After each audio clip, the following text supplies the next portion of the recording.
Hello, everybody. Welcome back to the Healing for Hot Messes podcast, the place where magic, mindset, and mystery collide. I'm super excited to be here today with Hana. You might know her already from her blog, from her YouTube, from her social channels, where she goes under the handle of Suburban Witchery. Hello, Hana. It's so great to have you here. Oh, I am so excited, Mandy. Thank you so much for having me. So Hana is very, very adept at making spirituality, witchcraft, all of that stuff really fun and accessible. Hana teaches psychic divination. She blogs about witchcraft and astrology. She does tarot readings, astrology readings. Hana, you do all the things, and we absolutely love you for it. And so, first of all, I just wanted to say, hey, how are you doing? I'm good. And yes, I'm a very multi-passionate individual. I can't pick a niche. I refuse to niche down. Absolutely. I'm like highly allergic to niches, so I love Yes. everything about that. If you are listening right now, I'm going to have all of Hana's information for how to find her, how to go follow her, how to go see what she is up to down in the description. But first of all, I have to ask Hana, what got you started on this path? Wow. It is a lovely, winding, convoluted story. Yeah. There is, I'm sure, elements of fate and destiny woven in there, but as well as circumstance and just my general personality. So, where I am today is very different to where things began. Uh, we began in a cult of Pentecostal Christianity. So that was very different. Witchcraft was evil, and we were taught it was absolutely real, but it was the devil whispering in people's ears, and it was demons giving them powers and things like that. So that is a hard belief to overcome. That is a really hard belief to unwind. So it took a long time to get here, and that's why I really love helping people do the same thing as well, because the way Christianity specifically, but also evangelical styles of Christianity, and which is Pentecostal and many other forms fall under that evangelical umbrella, or charismatic Christianity, the way it actually rewrites your brain. You might refer to it as brainwashing as a cult technique, but it is absolutely rewiring the way we think. There's thought stopping techniques that they teach, and you don't even know it's happening. So to get from there to here took a long time. Honestly, this is where the fate thing comes in. I don't think I would have done it or been able to get out if we weren't already kicked out of the church. So when my mother and I got kicked out of the church, that was the beginning of me starting to unravel these things and then question and things like that. So so it was part of your family when you were growing up then. You grew up in the Yes. Pentecostal church? I was born into it. I was baptized as, not baptized, I was dedicated as a baby, Yeah. which is like, you cannot walk or talk yet. And your parents are like on stage in front of thousands of people saying, we will dedicate this child to the Lord, etc. Then when I was about 5, I had my first baptism by choice. Yeah. And then when I was about 8, I went and got baptized again because it was like, I don't know, did it not stick? Maybe I've sinned a lot in the meantime, got to do it again. So, even just looking back, that concept that a child could think it needs to be done again is not a great indicator of any of my mental health at that young age. So yeah, we were born into it.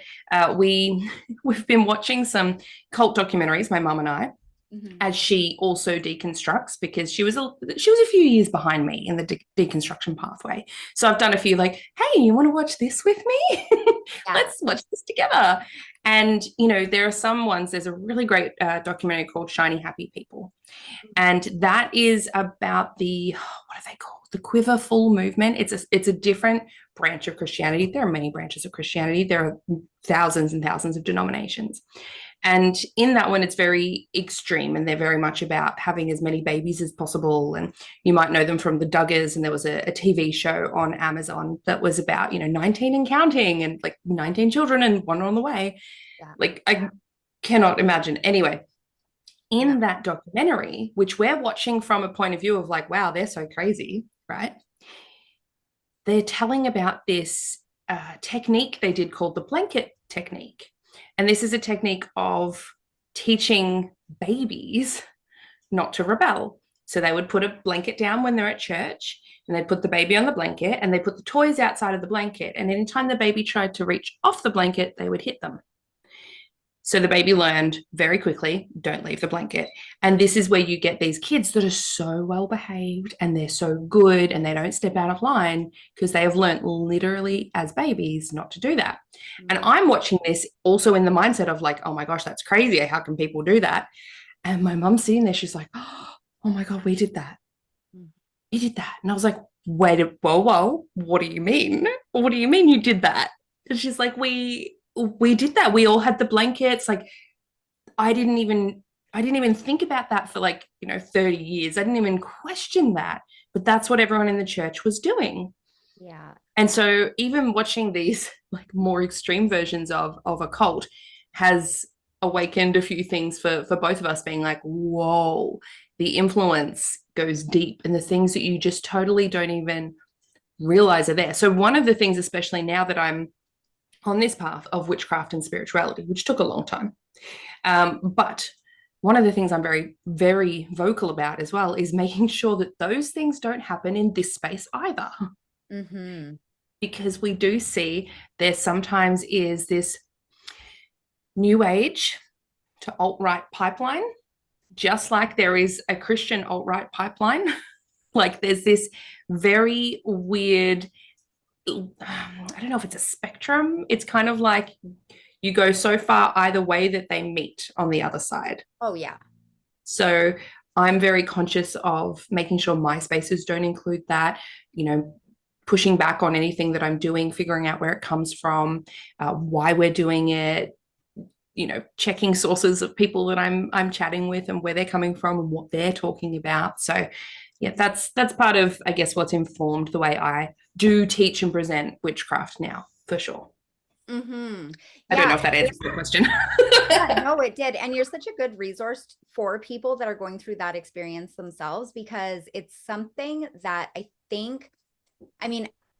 I talk a lot about like the winding road to witchcraft and like the weird kid to adult witch pipeline, but there is also a lot of people who come to this path later on, and it's not about because it's woo, it's not because they didn't really get exposed to it, it's because they actually grew up hearing that it's like fundamentally wrong and like a terrible thing to do, which anybody that knows anything about like spirituality or witchcraft at all thinks is genuinely hilarious, because it's like the most opposite from anything that this like fear-mongering kind of perspective would tell you. Like your average witch is like so wonderful, so like concerned with healing the world, being like frolicking outside. Like it's not this like crazy thing like they kind of paint it out to be. And so it's really good to have, I think, a resource for people that has gone through that same line of inquiry themselves of going, oh my goodness. So I have to ask you then, Hannah, what was it always since you were a kid that you were like kind of attracted or like pulled to witchcraft and maybe you weren't allowed, or was this something that kind of happened? Because you were saying there was like a twist of fate involved. And I don't know if you just mean the fact that you guys ended up being, I guess kicked out. Is that what happened? You were excommunicated. Yeah, I actually went to Pentecostal Bible camp as a child and my mom wasn't even. It was just that I chose to do it, and it was wild experience. Wild. Pentecostals a range. Yes. Not everybody, I think, really understands. There's different iterations of it, and there are various levels of crazy. But crazy, I was trying to say something nice, but I couldn't. My husband was raised Catholic, so when we first started like dating and like, oh, you were Christian, yeah, you are too, like that's kind of where we're at, or like raised. But then I would say stuff and he would just stop and turn and be like, what did you say? I'm like, oh, like when you speak in tongues. And he's like, am I allowed to swear on yours? Oh, hello. Good. I figured, but I just wanted to check. Anyway, so yeah, he's like, what the fuck are you talking about? And I was like, well, like tongues is this, or like, I'd start saying things that were part of my just normal experience, even though I'd been out of the church for a while at this point. I hadn't deconstructed yet. And so in me trying to explain what certain things were, I realized how incredibly insane I sounded. And I was like, whoa, this is weird, right? And he's like, that is hella weird. What the hell is that? Where did you go? And I ended up having to take him to my church to be like, see, this is what I grew up in, just to sort of prove it, I guess, in a way. As a child, I wasn't allowed to watch Snow White because it had a witch in it. I wasn't allowed to watch The Smurfs because it had Gargamel, who was doing witchcraft. I wasn't allowed to watch, anything that had any hint of witchcraft in it. So it was this hidden, secret, evil thing that you're not allowed to do, which is the perfect way to make me very interested in whatever the hell that is, right? But at the same time, I had been indoctrinated to believe that it was coming from this place of pure evil. I'd been indoctrinated to believe there was literally demons hiding under my bed waiting to get me at night. So it was this, I want it, but I can't do it. Every time I went to, Blockbuster, I'd be looking at like the back of the craft, like, oh my gosh. But then I'd have to quickly like hide it behind another DVD before my mum came along. Like I was interested, but I could not explore that, right? Like Harry Potter was banned. It was all of those things. Mm-hmm. We had no access to a lot of secular stuff. So listening to secular radio was not okay in our church. So there was a real restriction on information. Now, this is one of the things that I teach in my classes and things like that. I currently have a class that is on deconstructing specifically from the rapture doctrine, and I'm working on one that helps people deconstruct specifically from the doctrine of hell, because I found these two phobia-based indoctrination pieces are the ones that hold the most fear and control over people. Yeah. So they're the ones I wanted to start with. I went in with the big guns. But when I'm teaching about this, I have to also talk about cult tactics and what they are and how they work.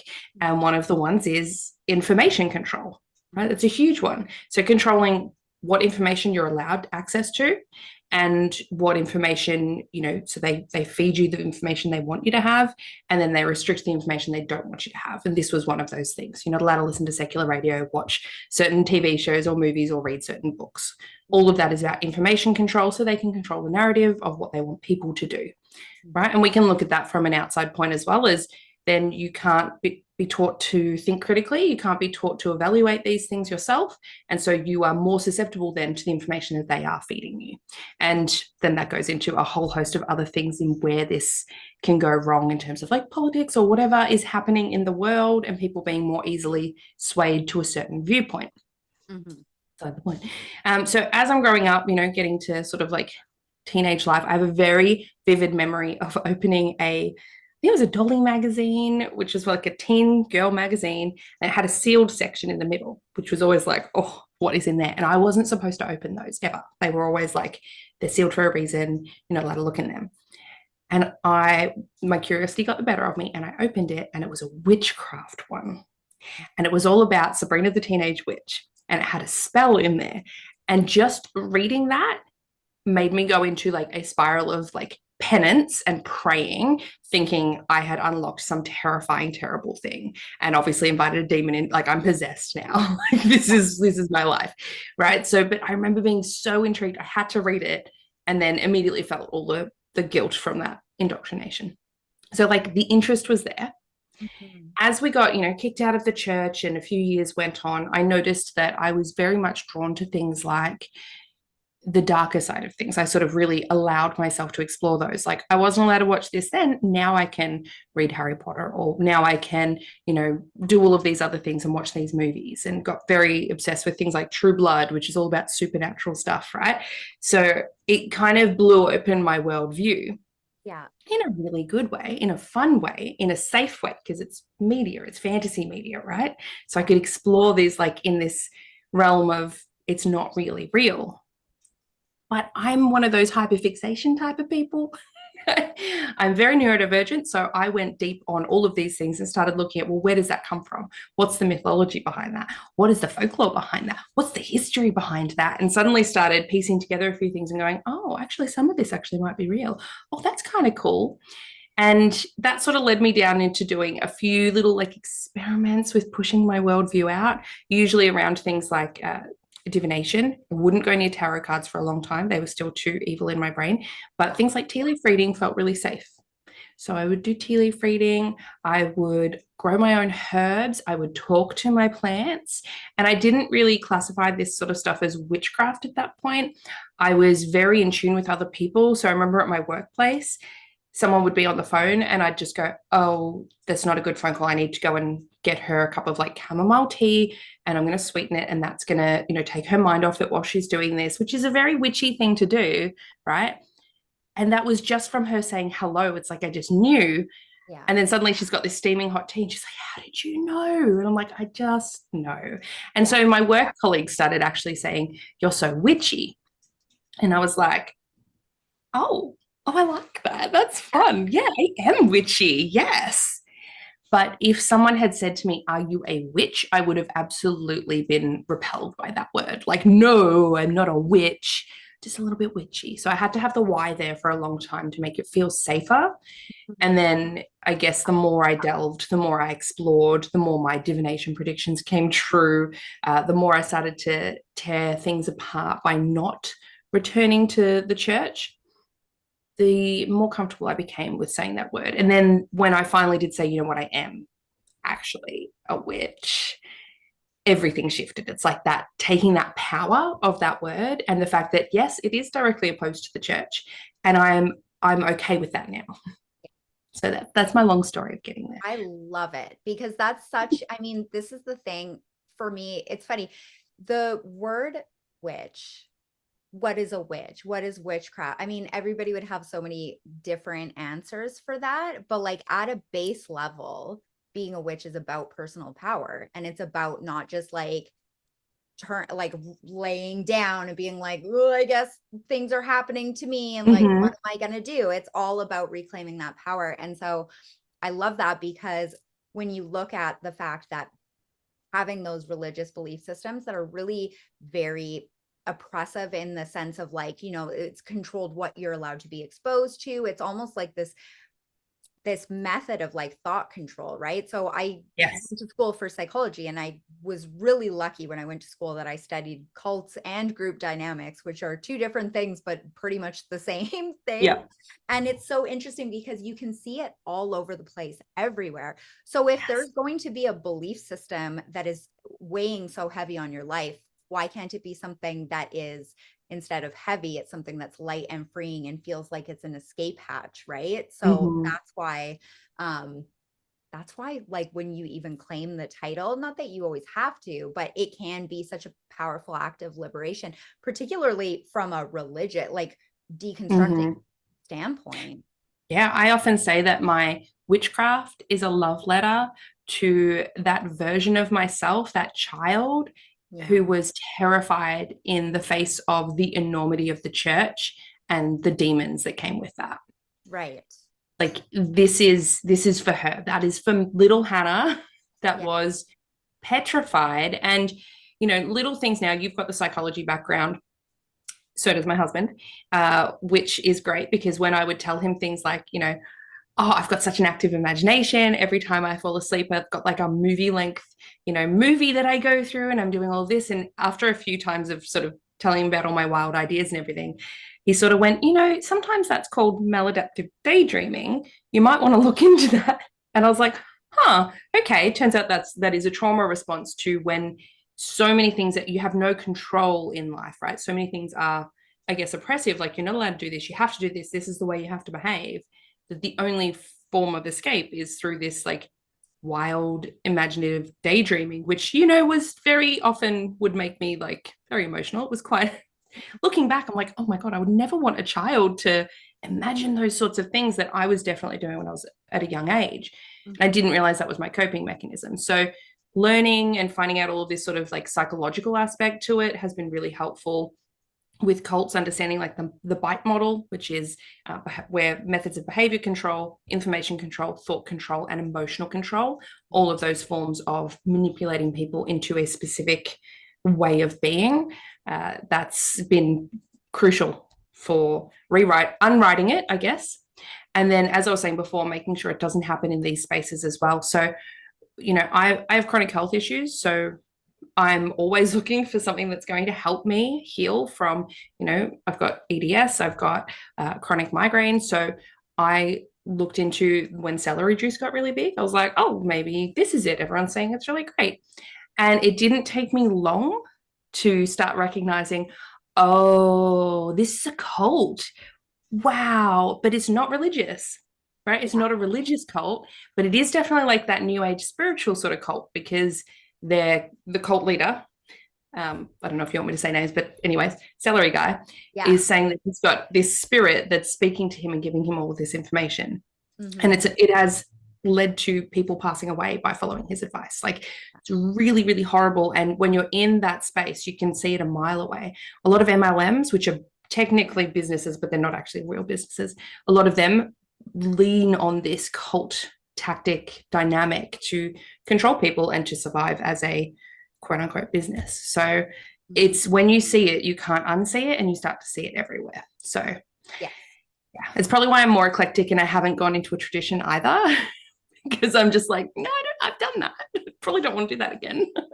No.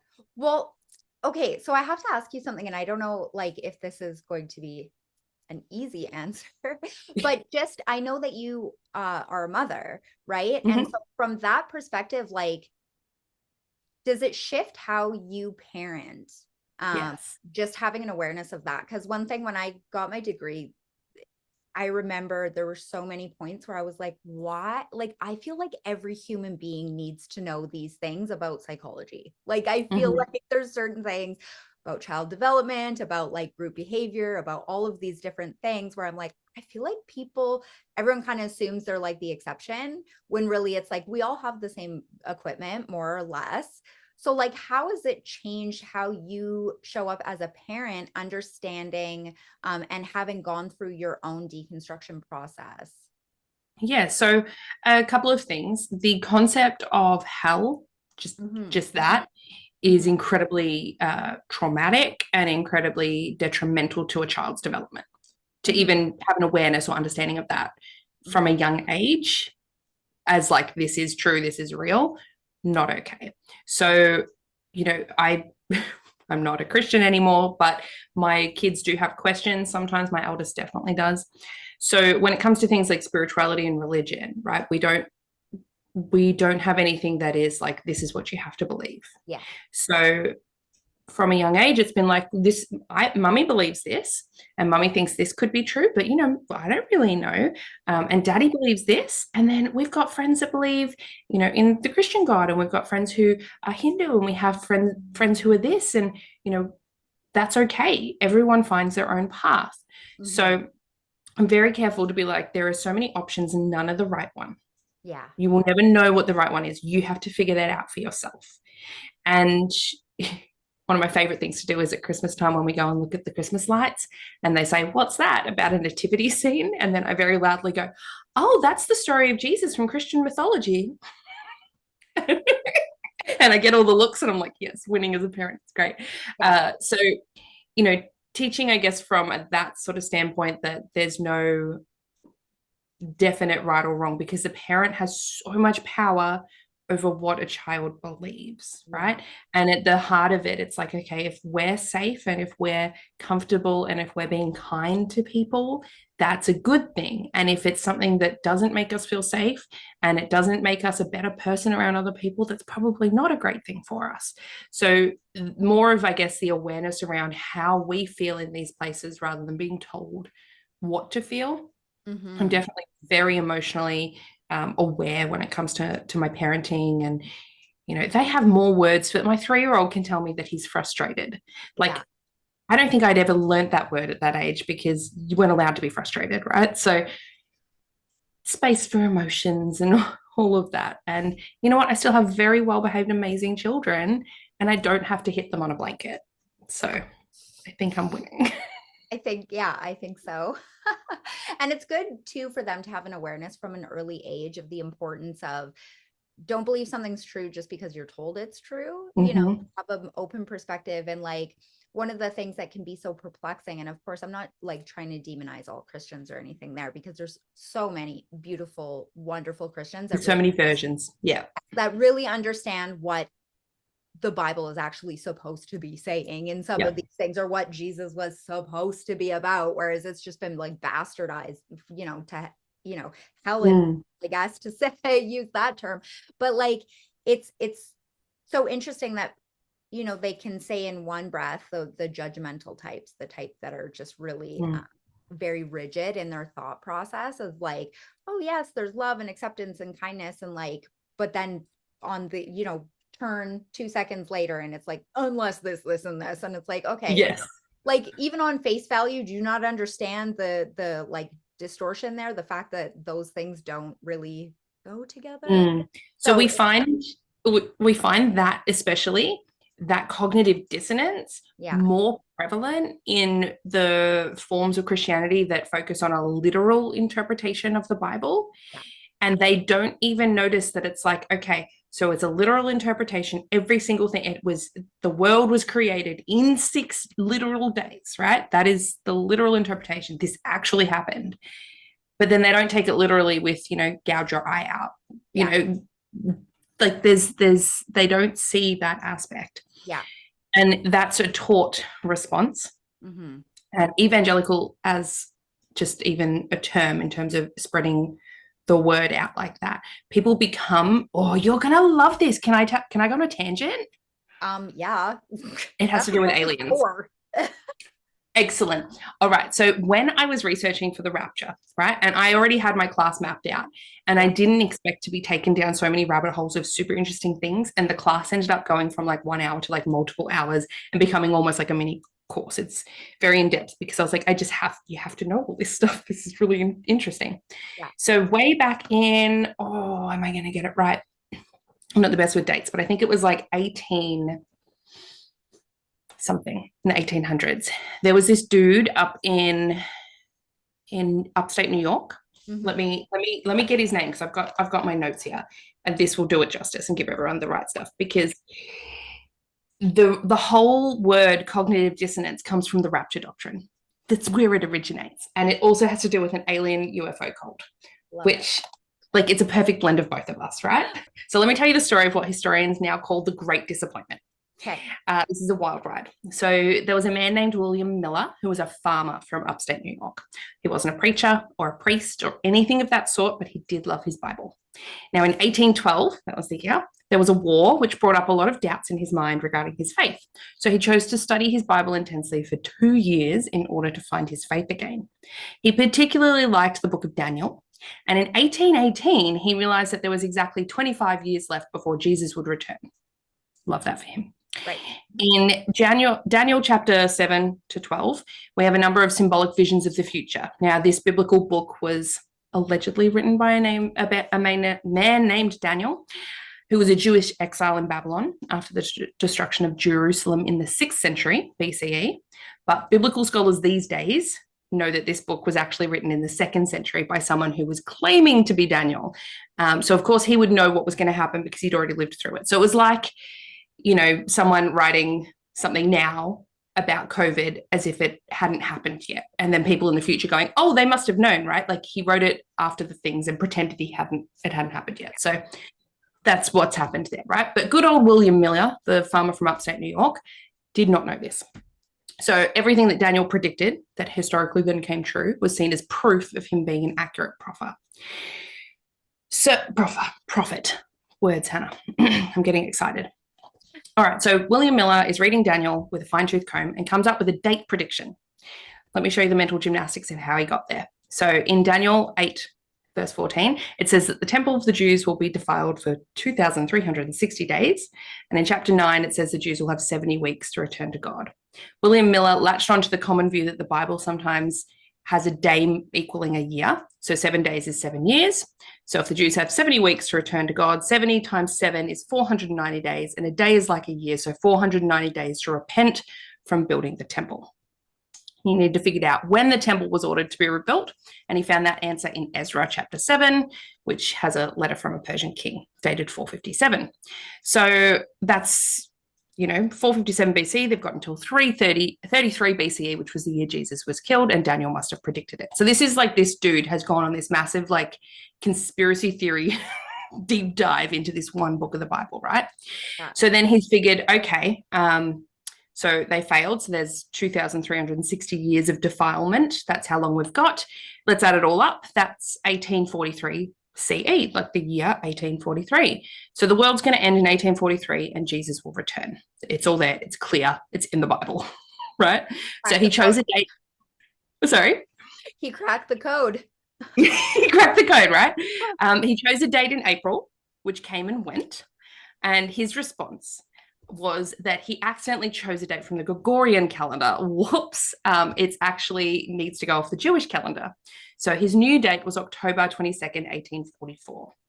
He managed to convince a few pastors and friends, and before you know it, the idea took off and infected as many as 1 million people in 1844. Like, that's a lot of people to find out and for this to spread through, right? Yeah. And these people started calling themselves the Millerites because this dude's name was William Miller. So thousands of people sold their farms, their property, everything they had in preparation for the end of the world. Like, they were just giving stuff away. They're like, we don't need this. I'm going to be saved. So I'm just going to give it away. Anyway, guess what happened? Nothing. So the impact it had on people was devastating. This is why it's called the Great Disappointment now. But the story doesn't end here. So the Millerites had multiple dates before they actually gave up, right?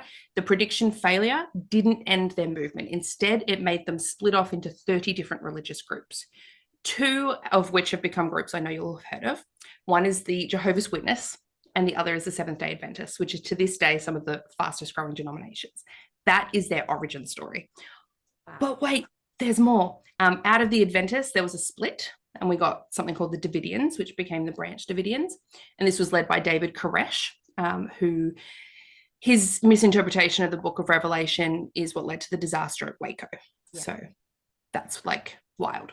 So what do people do when they predict the end and it doesn't happen, right? What do you do when you're faced with this failure of this kind? This, like, I have this belief and now the facts right in front of me, the literal facts, are proving me wrong and my belief wrong.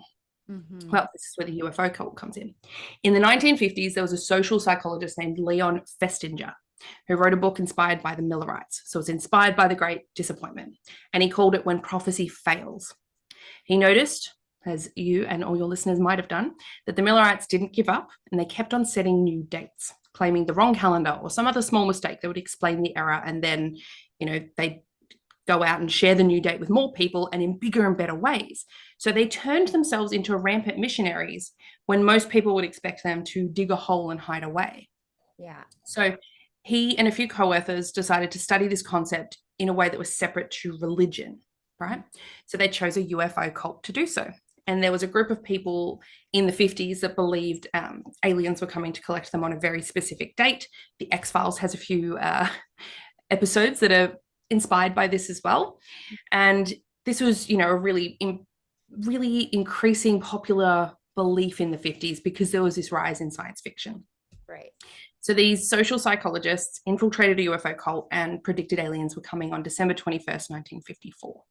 They believed this because of a prophecy from a woman named Dorothy Martin, who was a Chicago housewife who practiced automatic writing.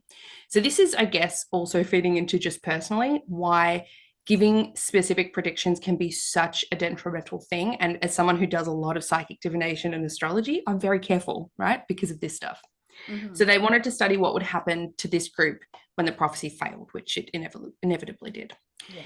So the group did not roll over and admit defeat. They became more fervent in their belief, and their group then grew in size. They said that the Martians had given them more time to get more people in their group, and so they picked a new date. Basically, they became evangelistic about it. Yeah. So the social psychologists, including Leon Festinger, came up with a name for this and called it cognitive dissonance. So the psychological logic is that if you get more people to agree with you, then it dissolves the dissonance of knowing you were wrong, therefore making you right. So end scene. That is my rabbit hole of, yes, fun facts with Hana of where cognitive dissonance comes from, coming from the rapture doctrine, misinterpretation, mental gymnastics, and the psychological aspect of, telling more people and therefore you make yourself right, right? Yeah. So I'm really careful now. Like, I have a lot of people that don't believe in witchcraft, right? When I say I'm a professional witch, I'm a professional astrologer, and they are skeptical, I'm like, cool, you're skeptical. This is what I do. You don't have to do it, right? Yeah. Like, it makes me almost really anal about making sure I don't convince other people, even though I believe it's right. Because I'm like, no, that puts me in that camp. I don't want to be in that camp. Yeah. Yeah, and I think that if you've ever been on like the other end of having other people trying to force you into buying into their belief system and their Yes. version of reality, it makes you really on guard for that in the way of, I recognize there's multiple realities. This is mine. Yeah.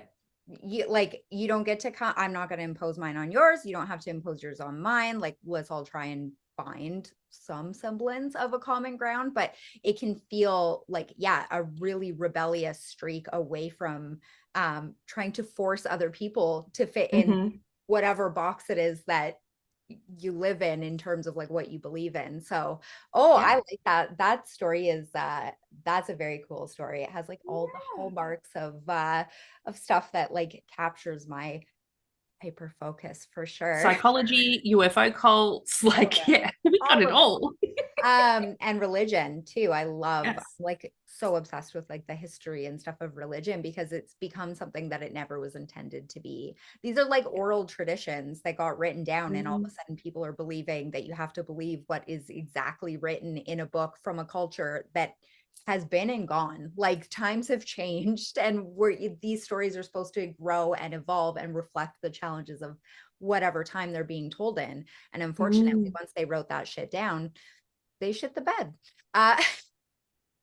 Yeah, absolutely. And a lot of the stories that we have are kind of like fan fiction from ancient times, right? And then people now are taking it as absolutely literal. And it's like, no, dude, that guy really liked Jesus and wanted to write his own thing, right? Like, we have so many examples of that culturally would have been kind of what we would appropriate to fan fiction, right? Imagine if, someone's slash fan fiction ended up in years from now being like a biblical style book. Like, hilarious. Okay, so since we talked about aliens, now I have to ask, so Hannah, you are a professional astrologer, and I'm hearing a lot of crazy shit about 2025. I don't know when this is airing, so if you're listening to this right now, we're probably right in the beginning of 2025. But let's talk a little bit about aliens, which are, like, from what I can tell, it's like disclosure has happened very quietly, very underwhelmingly, and very confusingly, I would say. It seems to be kind of squeaking under the radar to some degree, unless you're really paying attention, which of course I am. And so I just want to ask you, astrologically speaking, what is the deal with 2025, and what would we expect based on these transits? So there's a few transits, like 2025 is a big year transit wise, and I won't go into all of them because I think not all of them relate to aliens, and also they get into other stuff that we don't need to talk about politically. But one of the big ones is Pluto in Aquarius, and that's already happened in late 2024, so it's moved over into Aquarius. Now, the reason this is a big one is because Pluto has a bizarre transit, so it spends different amounts of time in each sign, but also and each time it comes into the sign, it's actually slightly different. It has a weird orbit, but it spends a long time. Like, it's in each zodiac sign, it can spend some 14 years in some, 20 years in another. And so we're going to have around about 19, 20 years of Pluto in Aquarius. So this is big because Aquarius, if anyone is familiar with the zodiac and astrology, Aquarius is about really like new age, cutting edge information. It can relate to things like science, space exploration, health and medicine, very things that get us thinking completely different. It's very revolutionary. It is very rebellious, right? It's like this big out of the box shake up that we get. It's also very surprising and unexpected. These are all of the things with Aquarius. Pluto as a planet is this planet of like rebirth. It is a planet of death. So it could be, in this regard, a death to old concepts and ideas and a rebirth into a new way of living, essentially, right? Aquarius is also rules over conspiracy theories. So there's that aspect. And definitely aliens fall into this as well. Like space technology in general, all of that. So Pluto and Aquarius, it'll be there for the next like 20 years. And we see this historical data set that we have, right? Because as astrologers, we can look backwards as well as forwards. So we can say, all right, when was the last time Pluto was here? What happened then? And what about the time before that? What happened then? And what about before that? And, we can go all the way back. So, we can go to 674 to 647 BCE and look at what was happening back then. Or we can skip ahead and look at like 1777 to 1798, which was the last time we had it there. And what was happening then? Like we had industrial revolutions and other revolutions that were going on. Like there was a lot of cultural change that was going on. So we know that those sorts of things are likely to happen again. We've seen as well, if you want like an absolute deep dive on this, if this is piquing anyone's brain dopamine levels, then you want to listen to the astrology podcast. Chris Brennan goes into it in like every single year, what is exactly happening. But the general gist for the general folk is we see things like the latest technology, I guess, in one Pluto transit in Aquarius. So one Pluto in Aquarius, we might see like, oh, paper's been invented. Hello. And everyone's like, oh, this new thing, cool. But it's so like almost like a leap, like no one can actually access it. But by the time Pluto comes into Aquarius again, suddenly usually that technology, so paper, for example, gets stolen and then dispersed to the masses. And now everybody's got it. Yeah. And then we see the same thing with silk. Silk was like, the Silk Road happened during a Pluto and Aquarius transit and then dissolved during the next one because the silkworms were stolen in a cane, like a walking cane, and then taken back to the West to figure out how to make their own silk, right? So that happened during two Pluto and Aquarius movements as well. So we've got one where it's this highly prized, amazing material, and we don't know how they make it, and we have no idea how to get it, so we have to pay these high prices, and then it's almost like democratized. Suddenly everyone can access it, and it's cheaper and easier to use. Like it's a technology in a way. Yeah. And we see that as well with gunpowder historically being discovered or created during a Pluto and Aquarius transit. And then next thing you know, the next one, it's in guns. Like we have those sorts of things available and they're being given out to people. So it's very intriguing watching those sort of historical things. So we can look now to sort of what technologies are happening right now and then almost see like, okay, a couple hundred years, what's going to be like given out or democratized now, or those sorts of things. So topics around things like AI becoming either more accessible to people or like computer stuff being more accessible to people. That's one thing. There's a lot of people that are saying potentially this, incoming technology, like that new technology that we might see might be something like alien technology, right? It's a new thing. We won't understand it. We won't know where it comes from or how to make it yet. And then, when Pluto comes back to Aquarius, ages past our lifetime, that's when it might be more readily available for everyone. So we can sort of see the potential evolution, but right now a lot of people are suggesting that perhaps we might at least get our hands on or be more aware of this external technology and to be able to use it and then disperse it between us all. So there's kind of this aspect that's all sort of going on. But again, it's a 20-year transit. So I don't expect all of that's going to happen in 2025, even though there's other stuff that's going on with other transits. But I do think we might start to see the snippets. And by the end of this Pluto and Aquarius period, so in the next 20 years, we will 100% have a very different viewpoint on other forms of life, whether that is aliens or even AI being seen as a life form, right? So there's some really interesting thought concepts to be prepared for, but I think everyone's going to get a big shake up and we're going to see a huge cultural shift as well. Well, I mean, what's happening right now certainly doesn't feel like it's working.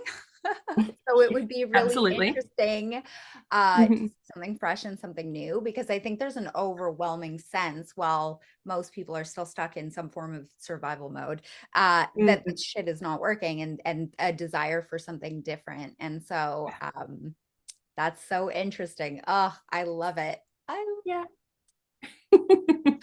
So yeah, there's a um lot of people making those big alien predictions. So I'm so excited to see what happens.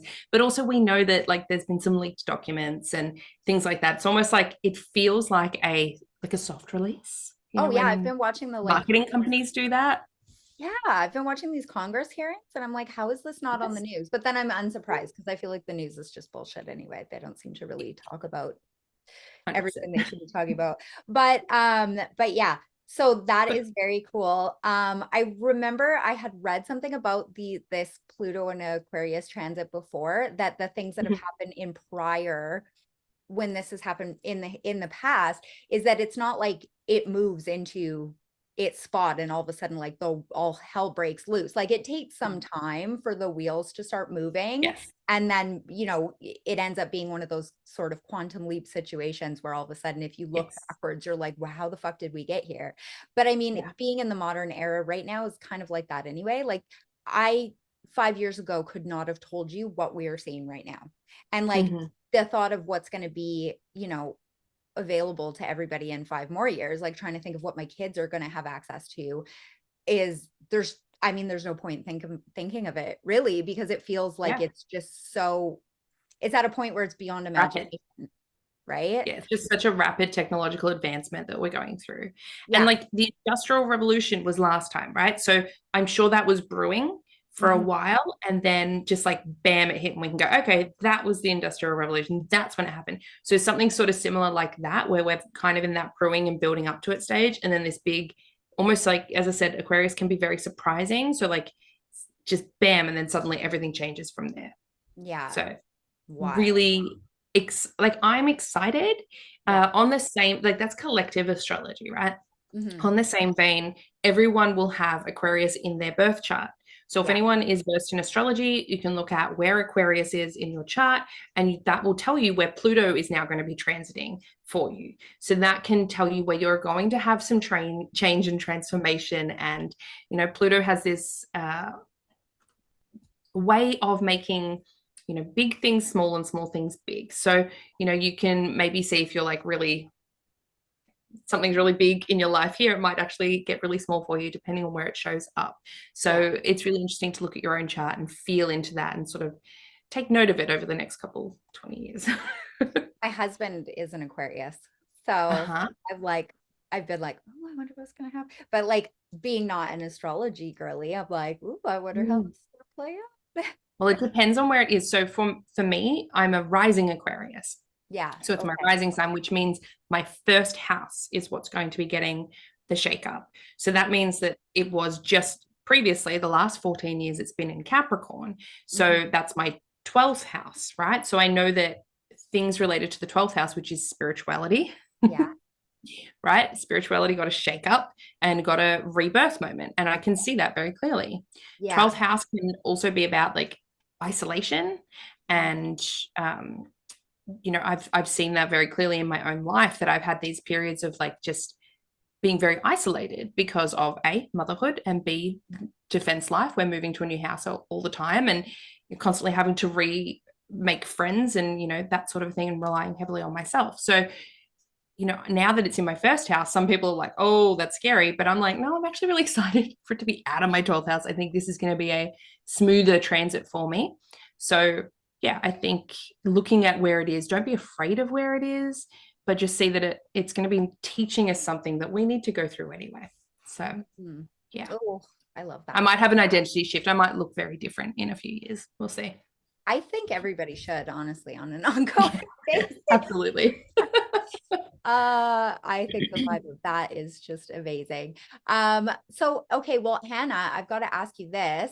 Um, are there any transits or anything that are coming up that you are kind of the most curious about, or the most looking forward to coming up in the next Mm. while? Well, You said there was a bunch, and I don't know. Are there any Look, you're like, oh, I want to see how that plays out?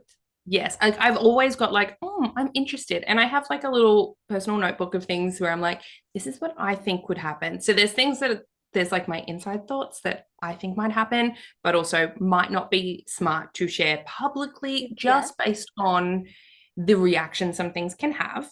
Mhm. But when Uranus goes into Gemini, I think there's going to be some interesting things there is a relation. You'll hear people talking about it in relation to the US's country birth chart, because countries have birth charts, which is very cool.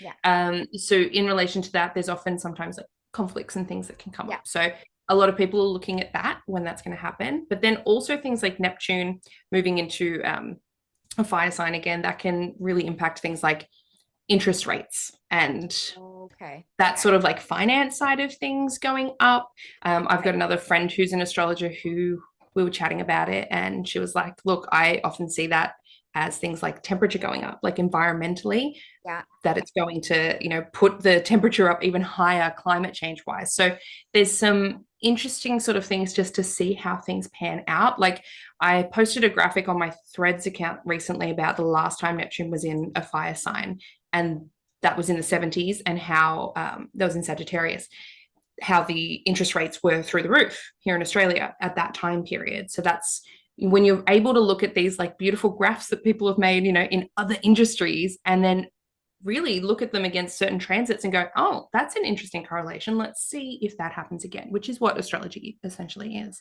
Mhm. So I'm interested to see what happens there. But yeah, also I'm very, very keen on personal transits. So when these things happen, where are they happening for us in our chart? How is that making us feel? What is that bringing us, into our life? I was chatting to you earlier about Venus transits in my personal chart. So like that I think can be really powerful for us individually, Yeah. but then very interesting collectively when we look at the collective. Yes. Oh my goodness. Yes. We had like a couple years ago, we had a Venus transit that I was warned about by one of our mutual friends. Mm-hmm. And I, ever since then, have had a far more uh of an interest in astrology, because the way my life fell apart, I will tell you. And I was like prepared for it, because I was kind of warned, could see it coming, could feel it coming. Then it happened, and I was like, wow, that's kind of cool. Despite like, if I could like elevate above it and look at it from an objective perspective that wasn't like, oh, it was like super interesting.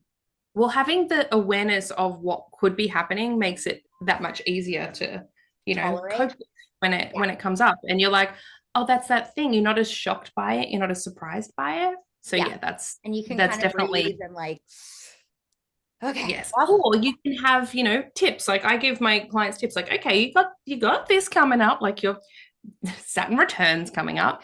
This is what I recommend you do, because a lot of people naturally fight back against the changes the Saturn return is bringing.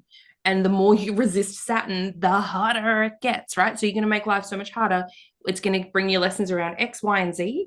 Yeah. Flow with it, roll with it, notice it happening, and just be like, okay, I guess that needs to go. I guess this needs to change. And it will be so much easier, right? So there's like amazing tips that you can get when you see an astrologer around certain transits and how to make them easier. And there's some really cool stuff that you can do. For example, I recently learned a new style of astrology. Some people might have heard about astrocartography, which is maps. It's like an astro mapping technique, your birth chart and maps, and telling you how you might feel or things that might happen in certain places in the world. Then there's another form called local space astrology, which is more about like, it almost puts planetary lines to where you are standing right now in your local space. And we can actually take this and input that over your floor plan for your home. And this can give us like almost like feng shui style advice around decor in your home to bring about certain things. And as I was learning about it, I was like, okay, I got to put this into practice, because I used to work in construction, right? I know floor plans, I can deal with that. So let's put them together. This is great. So I've started experimenting with a few of my members in my private society, and, like, guys, send me your floor plans. I'm going to give you some advice, and I want you to give me feedback on how it feels. And it's been really interesting to hear back. But also in my own life, I found that my Venus line, which is our body, our health, our physical body, but also it is it can be our money as well. Yeah. And I found that line for my house where I currently live goes through my toilet and my laundry, which is a terrible place, right? That's like money down the drain.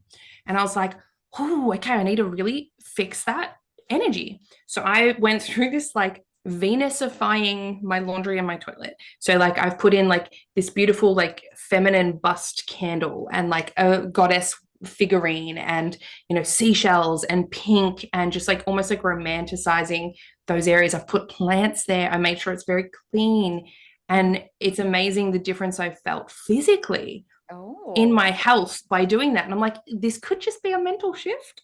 Yeah. But it could also be something else. It could be this astrology. So it's been really fascinating to start working on that level with astrology in a way that I've actually not seen many other astrologers talk about or do. So I'm gonna have to like pick your brain about that after, because I love yeah, the sound if of you that. got a floor plan and your birth time, I can help. Super interesting. Yes. All right. Well, thank you so much, Hannah. So my last question for you is, this might be hard. What is your favorite high strangeness topic? Is it the psychic stuff? Is it dreaming? Is it aliens? Is it Bigfoot? Like, there's so many to choose, but like, what's your like favorite rabbit hole? The comfort ones you go back to over and over? Look, I won't lie. I do love Bigfoot. I love Bigfoot. I think, especially where I used to live. Yeah, I used to live in the Rocky Mountains in Canada, in Banff, right? Which is like prime Bigfoot country. Like that was Sasquatch, but that's where a lot of those sightings are, like, which is really exciting to me. So I think that's one of my favorite ones. But I do love, like, I think the high strangeness I commonly go back to is the paranormal, ghostly, encountery type of ones, right? I really like almost like the gothic romance aspect to ghosts and the paranormal. And you might love it. There is an Australian mystery called Picnic at Hanging Rock. Yeah. Oh, I've heard of this. You've heard of that? It's like, I recognize the name. Tell me. So it was basically like, I don't know, early 1900s or maybe 1800s, I'm not sure. But like a school trip went to have a picnic at this place called Hanging Rock. It's called that because there's a rock that looks like it's hanging, the way it's like shoved in between some other rocks. And it's just sort of like on this mountain that we have. It's very pretty, very Australian bush, Australiana vibes, right? And so picture a bunch of like little girls in like cute little old-fashioned like white dresses with their hair done up in a ribbon. And a few of the girls went missing and they were never found. Never. No bodies, no clothes, nothing. Like no one has any idea, which it's a tragedy, but it's also a mystery. And my grandmother used to take me there all the time, and I don't know why. I think it was just near her house, and she was like, let's go to Picnic at Hanging Rock. And you go there and there's like a tiny little museum. You can like learn about it. They made a movie about it. Like it's just this Australian mystery that we have going on. You can hike up the mountains and stuff. And I was always like looking in crevices, like, can I find like bones or something? And I think that's one of those like ones, and people talk about encounters they've had and ghosts that they've, encountered out there in the bush. And it's just one of those ones that's held my heart for so long. I will never not click on a Picnic at Hanging Rock story. Like it's just, that's the one that grips me, that like, little girls in white dresses. That's so creepy when you think of ghosts, right? Yeah. Like I get the tragedy aspect. I'm not speaking on that, but the creepiness of that. Yeah. Gothic Australiana is really quite fascinating to me. So yeah. Yes, that's so cool. That's my high strangeness. Ghosts in the Aussie bush. That with me, Hannah. Okay, so Hannah, why don't you let everybody know here where to find you, what you're up to, all of that sort of thing. Yeah, absolutely. So you can find me at suburbanwitchery.com. That is where you'll find all of my classes, my courses, my services, so astrology, tarot, all of that. And I've got my society, which is my private membership there as well, which you can get, tons of amazing resources with as well. You can find me online on YouTube, on Instagram, TikTok, all those places. Usually just pop Suburban Witchery in and I will pop up straight away. You will know me by my silly faces and silly dances and silly videos. So well, we love everything that you do. Thank you so, so much for being here. I'm going to get you to just stick around for one more question for Hot Mess Coven members. If you are listening to this or watching this right now and you want to join the Coven, check out the description below. We're going to have all the links for finding Hana and then also for joining the Coven. And yeah, thank you so much for being here.